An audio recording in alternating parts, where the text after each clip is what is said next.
آبادی سے دور جانوروں کا ایک چھوٹا سا گاؤں آباد تھا۔ بہت سارے جانور ایک ساتھ ہنسی خوشی رہتے تھے۔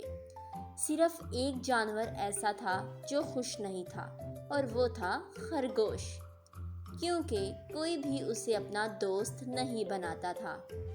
وہاں جانوروں نے گروپ بنائے ہوئے تھے، گھاس خور جانوروں کا گروہ، گوشت خور کا الگ گروپ اور پتے اور پھل کھانے والوں کا الگ گروپ۔ اتفاق سے خرگوش کسی گروپ کا حصہ نہیں تھا، اس لیے سب اسے فالتو سمجھتے تھے، اور وہ جنگل میں تھا بھی بالکل اکیلا۔ اسی لیے وہ بیچارہ بہت کوشش کرتا کہ کوئی اسے اپنے ساتھ شامل کر لے، پر کسی کو اس کی ضرورت ہی نہیں تھی۔ وہ بیچارہ اپنے آپ سے ہی باتیں کرتا رہتا۔ اس وجہ سے کچھ چڑچڑا بھی ہو گیا تھا۔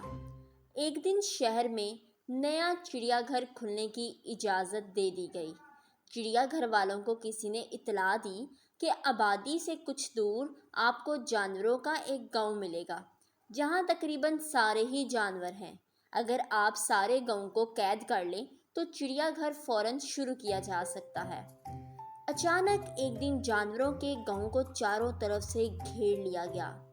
سب جانوروں کو قید کرنے کے لیے گاؤں کے چاروں طرف بانسوں کی چار دیواری بنا دی گئی، اور ان بانسوں پر جال لگا کر جانوروں کے کہیں باہر جانے کے راستے کو بند کر دیا گیا۔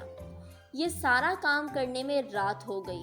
چڑیا گھر کے انتظامیہ نے یہ طے کیا کہ ابھی کام روک کر گھروں کو چلتے ہیں۔ ویسے بھی سب جانوروں تو جال کی وجہ سے قید ہیں۔ کل صبح گاڑیاں لے کر آئیں گے اور جانوروں کو پکڑ پکڑ کر چڑیا گھر لے جائیں گے۔ جب وہ سب چلے گئے تو سب طاقتور جانوروں نے کوشش کی کہ جال توڑ سکیں، پر وہ ناکام رہے۔ سب مایوس ہو کر بیٹھ گئے۔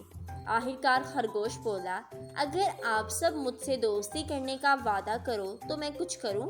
پر سب جانور اس کو بیکار سمجھ کر بولے، ہم پہلے ہی پریشان ہیں، ہمیں اور پریشان نہ کرو۔ خرگوش بیچارہ چپ ہو گیا۔ زیادہ دیر سب کے پریشان چہرے دیکھ کر رہ نہ سکا اور خود ہی اٹھ کر جال کترنے لگا۔ جب وہ 2-4 رسیاں کاٹ چکا تھا تو سب اس کی طرف دیکھے اور بولے، ارے تم یہ کر سکتے ہو، شاباش شاباش، جلدی کرو، صبح ہونے سے پہلے ہم سب دور نکل جائیں گے۔